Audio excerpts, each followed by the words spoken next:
Hi friends, சிறகடிக்காசி சீரியலோட predictions பார்க்கலாம். ரோஹிணியும் மனோஜும் beach ஹவுஸை பார்த்துட்டு இதை கண்டிப்பாக வாங்கியே ஆகணும், இதை மாதிரி நம்ம வீடு கட்டணும்னு யோசிச்சோம்னா கிட்டத்தட்ட 10 கோடி ரூபாய் ஆகும்.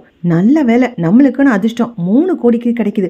இதை மிஸ் பண்ணிடவே கூடாது ரோஹிணி அப்படின்னு மனோஜ் சொல்றாங்க. ரோஹிணி சொல்றாங்க, கண்டிப்பா மனோஜ், இந்த மாதிரி ஒரு வீடு வாங்கணும், அதுக்கு நான் தான் சொந்தக்காரி, என் வீடு அப்படின்னு சொல்லிக்கிறதுல எனக்கு அவ்வளவு பெருமையா இருக்கு. ஆன்டி பாத்தியா, எங்க அப்பா கொடுத்த வீடு, எங்க அப்பா கொடுத்த வீடுன்னு மூச்சுக்கு ஒரு தடவை சொல்லி காட்டுறாங்க. இது என் மனோஜ் கொடுத்த வீடு, மனோஜ் கொடுத்த வீடுன்னு ஆசையா சொல்லிக்கிறேன். மனோஜ், நீ எனக்காக என் பேர்ல வாங்கி தரியா? கண்டிப்பா ரோஹிணி, உனக்காக வாங்காம யாருக்கு வாங்க போறேன் அப்படின்னு மனோஜ் பேசுறாங்க. ஆமா மனோஜ், 30 லட்சம் ரூபாய் இருக்கா உன்ட்ட? ஐயோ ரோஹிணி, என்கிட்ட பணமே இல்லையே. சந்தோஷ் சார் கொடுத்த பணத்தை 10 லட்சத்துல அம்மாக்கும் உனக்கும் நகை வாங்கிட்டேன், மிச்சம் ஒரு 2-3 லட்சம் தான் இருக்கும். அப்போ என்ன பண்ண போற? இல்ல, ஷோரூமை காமிச்சு பேங்க்ல லோன் எடுத்துலாம், கொஞ்சம் அம்மா கிட்ட இருந்து ஏதாவது கேட்கலான்னு யோசிச்சிருக்கேன், அம்மாவோட நகை ஏதாவது வாங்கி. ஐயோ ஆன்டி கண்டிப்பா தரமாட்டாங்க மனோஜ். நான் ஒரு ஐடியா சொல்லட்டுமா? உங்க வீட்டு பத்திரத்தை எடுத்து அடமானம் வச்சிடலாமா? அதுக்கும் அம்மா தானே பர்மிஷன் கொடுக்கணும். ஆமா மனோஜ், எப்படியாவது ஆன்டியை தாஜா பண்ணி வாங்கிரு மனோஜ் அப்படின்னு ரோஹிணி சொல்றாங்க. மனோஜ் போய் அவங்க அம்மா கிட்ட கேக்குறாங்க. விஜயா உடனே, நகையெல்லாம் நான் தரமாட்டேன். ஏண்டா, இப்பதான் வாங்கி கொடுத்தா ஒரு நகை, அதை உடனே திருப்பி கேக்குறியா? அதெல்லாம் என்னால் தர முடியாது. அப்படின்னா வீட்டு பத்திரத்தையாவது கொடுங்கம்மா, அதை அடமானம் வச்சு லோன் வாங்கி அட்வான்ஸ் கொடுத்துறேன். டேய், வீட்டு பத்திரம் இப்ப என்கிட்ட இல்ல, அப்பா கிட்ட தான் போய் கேட்கணும். அம்மா நீங்க போய் கேளுங்கம்மா அப்படின்னு மனோஜ் சொன்ன உடனே விஜயா, மனோஜ், ரோஹிணி 3 பேரும் சேர்ந்து அண்ணாமலை கிட்ட இந்த ஐடியாவை சொல்லி கேக்குறாங்க.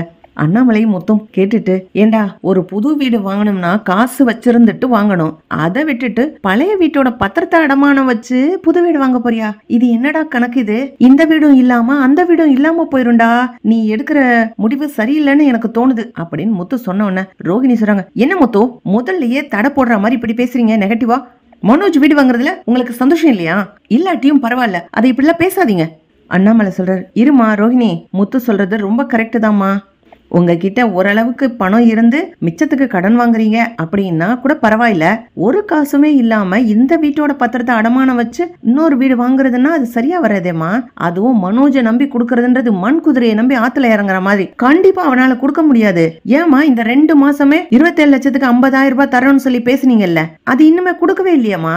போன மாசம் பார்ட்டி வைக்கிறேன்னு கொடுக்கல, இந்த மாசம் ஒரு காரணம் சொல்லி கொடுக்க மாட்டான், இப்படியே ஏமாத்திடுவான். முத்து சொல்றதும் கரெக்ட் தானம்மா அப்படின்னு அண்ணாமலை பேசுறாரு. ஏன்னா அங்கிள், மனோஜ் தன்னோட லைஃப்ல ஒரு முன்னேற்றமான ஒரு வழியை கண்டுபிடிச்சு சொல்றான்னா யாராவது ஹெல்ப் பண்ணணும்ல. அப்படி இல்ல, உங்களால ஹெல்ப் பண்ண முடியாட்டி நெகட்டிவா இப்படி மட்டம் தட்டாதீங்க அங்கிள் அப்படின்னு ரோஹிணி பேசுறாங்க.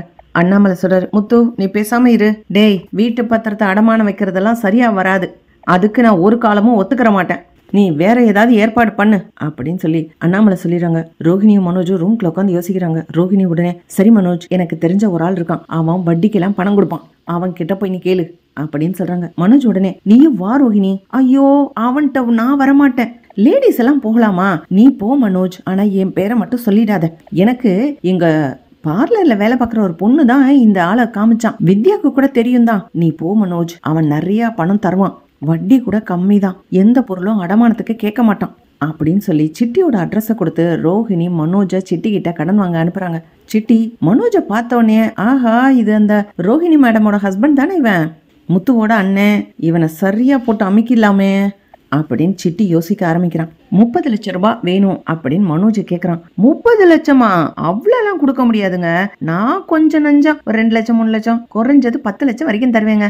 நீங்க 10 லட்சம் ரூபாய் வேணும்னு சொன்னா ஏதாவது ஒரு பொருள் வைக்கணும் அடமானம். 1 லட்சம் 2 லட்சம்னா அடமானத்துக்கு பொருள் தேவைப்படாது, கண்டிப்பா ஒரு வீட்டு பத்திரம் உள்ள ஒரு நிலப்பத்திரம், அப்படி இல்லையா நீங்க ஷோரூம் வச்சிருக்கீங்கல்ல, அதோட டாக்குமெண்ட்டை கொண்டு வந்து கொடுங்க, அதை அடமானம் வச்சுக்கிட்டு நான் கொடுக்குறேன். நாளைக்கே உங்களால காசு கொடுக்க முடியலன்னு வைங்க, அந்த ஷோரூம் என்னோடையதான் ஆயிடும் அப்படின்னு சிட்டி சொல்றான். மனோஜ் உடனே, அதெல்லாம் இல்ல, நான் கண்டிப்பா அதெல்லாம் திருப்பிடுவேன், என்கிட்ட நிறைய பிசினஸ் இருக்கு, நான் நிறைய படிச்சிருக்கேங்க, என்கிட்ட நிறைய ஐடியாஸ் இருக்கு, நிறைய ஆர்டர் பிடிச்சி வச்சிருக்கேன், கண்டிப்பா 2 மாசத்துல 30 லட்சத்தை கட்டிட்டு வாங்கிட்டு போயிடுவேனே டாக்குமெண்ட்டை அப்படின்னு மனோஜ் சொல்றான். சரி, அப்படின்னா நீங்க ஷோரூமோட டாக்குமெண்ட் கொண்டு வாங்க, நான் கொடுத்துட்றேன் அப்படின்னு சிட்டி சொல்லிட்டு 30 லட்சத்தை கொடுத்து அனுப்புறான். உங்களுக்காக 15 லட்சம் தரேங்க, 30 லட்சம்லாம் என்னால தர முடியாது அப்படின்னு சிட்டி சொன்ன உடனே மனோஜ், சரி பரவாயில்ல, 15 லட்சம் கிடைக்குதே அப்படின்னு 15 லட்சத்தை வாங்கிக்கிறான். மிச்சம் 15 லட்சத்துக்கு என்ன பண்றது அப்படின்னு யோசிச்சுக்கிட்டே மனோஜ் நேரா ரோஹிணி கிட்ட வந்து, ரோஹிணி, உன்னோட பார்லர் அடமானம் வச்சா மிச்சம் 15 லட்சம் கிடைச்சிரும், உன்னோட பார்லரோட டாக்குமெண்ட் எடுத்துருவாயேன் அப்படின்னு மனோஜ் சொன்ன உடனே ரோஹிணி பதறி போயிடுறாங்க. அடா பாவி, ஒன்று எங்கள் அப்பா கிட்ட பணம் கேட்குற, இல்லைன்னா என்னோட பார்லருக்கு வந்துடுறாங்க. நானே இந்த பார்லரில் வேலை தாண்டா செய்கிறேன், பார்லரே எனக்கு சொந்தம் இல்லை, ஏன்டா இதையே வச்சு நோய் நோயின்னு நோண்டிக்கிட்டே இருக்கீங்க அப்படின்னு ரோஹிணி யோசிச்சுட்டு, ஐயோ மனோஜ், இதெல்லாம் என்னோட பார்லர், அதெல்லாம் தர முடியாது, இதை நான் பெரிய கம்பெனியோட டைப் வச்சிருக்கேன், இதை உங்ககிட்ட கொடுக்கறதுக்கு அவங்க ஒத்துக்கிற மாட்டாங்க, என்னால் தர முடியாது மனோஜ், வேற மாதிரி ஏதாவது ஏற்பாடு பண்ணு அப்படின்னு சொன்ன உடனே சந்தோஷிஷாருக்கு இந்த மாசத்துக்கு அந்த டீலர்ஷிப்ல கட்ட வேண்டிய பணம் இருக்கு, அதை எடுத்து மிச்சம் 15 லட்சத்துக்கு கட்டிடுறான். அப்பா 30 லட்சம் கட்டியாச்சு ரோஹிணி, இனி நம்மளுக்கு தான் இந்த பங்களா, நீங்க எல்லாரும் வாங்க, நான் வீடை சுத்தி காட்டுறேன் அப்படின்னு மனோஜ் எல்லாரையும் கிளப்புறான். முத்து சொல்றாரு, இல்ல இல்ல நான் இன்னைக்கு வரல, எனக்கு கார் ஓட்டினாதான் சவாரி வந்தாதான் காசு வரும், ஓம் சந்தோஷத்துல பங்கெடுத்துக்கிறணும்னா எனக்கு காசு வேணாமா, நான் தினம் சாப்பிட வேணாமா, என்னால வர முடியாது அப்படின்னு முத்து சொல்லிடுறாரு. மீனாவும் சொல்றாங்க, ஆமா ஆமா நானும் நிறைய பேருக்கு பூ கொடுக்க வேண்டியிருக்கு, அதனால என்னால வர முடியாது அப்படின்னு மீனாவும் சொல்லிடுறாங்க. அடப்போங்க, உங்களுக்கெல்லாம் பாக்குறதுக்கு கொடுத்து வைக்கவே இல்லை, எவ்வளவு பெரிய பங்களா, எவ்வளவு சூப்பரா இருக்கு அப்படின்னு சொல்லி விஜயாவும் ரோஹிணி மனோஜ் 3 பேரும் போய் பாக்குறாங்க. விஜயா வீட்டை பார்த்துட்டு, இவ்வளவு பெருசு வீடா, நல்லா இருக்கு, சூப்பரா இருக்கு அப்படின்னு வாயை பழக்கிறாங்க. விஜயா செல்ஃபி எல்லாம் எடுக்கிறாங்க. பீச் ஹவுஸோட ஹவுஸ் ஓனர்கள் சேர்ந்து வாங்க போட்டோ எடுக்கலாம், செல்ஃபி எடுக்கலாம் கூப்பிடும்போது, இல்ல இல்ல நாங்க இப்ப வர முடியாது, அதெல்லாம் வேணாம் அப்படின்னு அவாய்ட் பண்ணிடுறாங்க. விஜயா செல்ஃபி எடுக்கும் போது ஹவுஸ் ஓனர் ஒரு மூலையில நின்னு அந்த போட்டோல மட்டும் தெரியுறாரு. ஆசையா பார்த்துட்டு வந்துடுறாங்க. சரி நாங்க கிளம்புறோம், இனி இந்த வீட்டுல எங்களுக்கு என்ன இருக்கு. ரோஹிணி மனோஜ் விஜயா 3 பேரும் சேர்ந்து அந்த புது வீட்டை பார்க்கலாம்னு சொல்லி கிளம்புறாங்க. அட்வான்ஸ் தான் கொடுத்துட்டோம்ல, சாவி நம்ம கிட்ட தான் இருக்கும், இன்னைக்கு போய் சாவியா வாங்கிடுவோம் அப்படின்னு மனோஜ் ரொம்ப சந்தோஷத்தோட போறாங்க. வீடு பூட்டி இருக்கு. ஹவுஸ் ஓனருக்கு ஃபோன் பண்ணா ஹவுஸ் ஓனர் போனை எடுக்கவே இல்லை, ஒருவேளை பிஸியா இருப்பாரு, எங்கேயாவது போயிருக்கலாம் அப்படின்னு யோசிக்கும் போது அப்பன் பார்த்து ஒரு ஆள் வந்து, என்ன சார், என்ன இந்த வீடு வாடகைக்கு வேணுமா அப்படின்னு கேக்குறாங்க.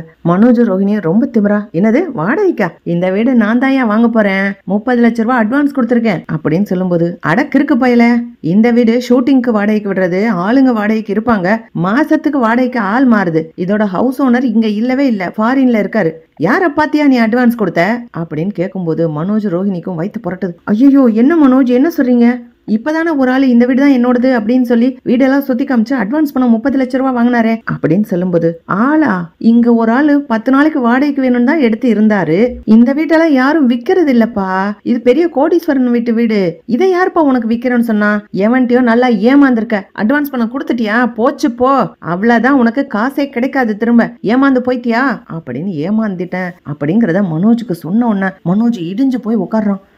முத்து ஒரு சவாரி ஏத்திக்கிட்டு வராங்க. எப்பா எனக்கு அவசரமா போகணும்ப்பா, என்ன நீ இப்படி செஞ்சுக்கிட்டு இருக்க. சார் ஒரே நிமிஷம் சார், வீட்டில் பொண்டாட்டி இருக்கு, நீங்க அவசரமா இவ்வளவு தூரம் போகணுன்றீங்க, ஒரு சாப்பாடு டப்பா கட்டி வச்சிருக்கேன்னு சொன்னா சோறு மட்டும் வாங்கிட்டு வந்துடுறேன் சார், வெளியில சாப்பிட்டா எனக்கு ஒத்துக்கிறாது அப்படின்னு சொல்லி முத்து தான் வீட்டு வாசல்ல அந்த பீச் ஹவுஸோட ஹவுஸ் ஓனர்னு சொன்ன 2 பேரையும் கார்ல உட்கார வச்சுட்டு காரை நிறுத்திட்டு உள்ள போய் லஞ்ச் பாக்ஸை வாங்கிட்டு வராரு. மீனா கொடுக்குறாங்க. முத்துவோட கார் போகுது, மனோஜ் காரும் வருது. ஆனா உள்ள இருக்க அந்த பீச் ஹவுஸோட ஹவுஸ் ஓனரை பார்க்கவே இல்லை மனோஜ் ரொம்ப வருத்தத்தோட இருக்கிறதுனால விஜயா வீட்டுல வந்து அந்த திட்டுறாங்க. அண்ணாமலை எல்லாருமே, போச்சா 30 லட்சம் போச்சு, உன்னை நம்பனா ஏமாந்து தாண்டா போகணும், நல்ல வேலை நான் இந்த வீட்டு பத்திரத்தை கொடுக்கல அப்படின்னு அண்ணாமலை திட்டுறாரு. யாரா அவன் இப்படி ஏமாத்திட்டு போறது, போலீஸ்ல போய் கம்ப்ளைண்ட் கொடு, ஆள் யாருன்னு போட்டோ எடுத்து வச்சிருக்கியா அப்படின்னு கேட்கும்போது, இல்ல போட்டோ எல்லாம் எடுக்கல அப்படின்னு சொல்றாங்க. முத்து பார்ட்டியை இறக்கி விட்டுட்டு வீட்டுக்கு வந்த உடனே வீட்டுல நடக்கிற பிரச்சனை எல்லாம் தெரிஞ்ச உடனே, யாரா அது அப்படி உன்னை ஏமாத்திட்டு போனது, ஏண்டா இத்தனை போட்டோ எடுக்கிறீங்க வீட்டுல நின்னு, அந்தால ஒரு போட்டோ எடுத்திருக்க மாட்டியா அப்படின்னு கேட்கும்போது விஜயா சொல்றாங்க, ஆமா நான் போட்டோ எடுக்கும்போது என் கூட நின்னானே, இதோ சைடு போஸ்ட்ல இருக்கு அப்படின்னு சொல்லி காமிக்கிறாங்க. இந்த ஆள் ஏன் டாக்ஸில தானே ஏறி இருந்தான், இப்பதானே நான் போய் ஏர்போர்ட்ல இறக்கி விட்டுட்டு வரேன், அடப்பாவி முதவே சொல்லியிருந்தா இந்த ஆளை புடிச்சிருக்கலாமே, யாரு என்னன்னு கேட்டு பணத்தை கொடுக்க மாட்டியாடா, உனக்கு பணத்தை கொடுத்து ஏமாறதே பொழப்பா போச்சா, எத்தனை தடவைடா போலீஸ்ல போய் கம்ப்ளைண்ட் கொடுப்ப அப்படின்னு சொல்லி மனோஜ் முத்து அண்ணாமலை 3 பேரும் போலீஸ் ஸ்டேஷன்ல கம்ப்ளைண்ட் கொடுக்கலாம் அப்படின்னு இந்த போட்டோவை எடுத்துட்டு போறாங்க.